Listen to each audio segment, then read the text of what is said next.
بسم اللہ الرحمن الرحیم۔ السلام علیکم ناظرین، میں محمد حنیف یاور، آپ دیکھ رہے ہیں میرا یوٹیوب چینل۔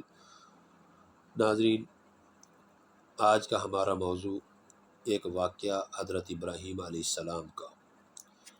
حضرت ابراہیم علیہ السلام نے ملک الموت سے تقاضا کیا کہ مجھے اپنی وہ صورت دکھا جس سے تو گناہگاروں کی روح قبض کیا کرتا ہے۔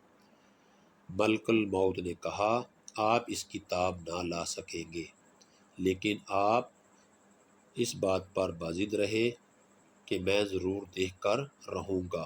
بالآخر ملک الموت نے وہی صورت دکھائی تو حضرت ابراہیم علیہ السلام جیسے بہادر نبی بے ہوش ہو کر گر پڑے۔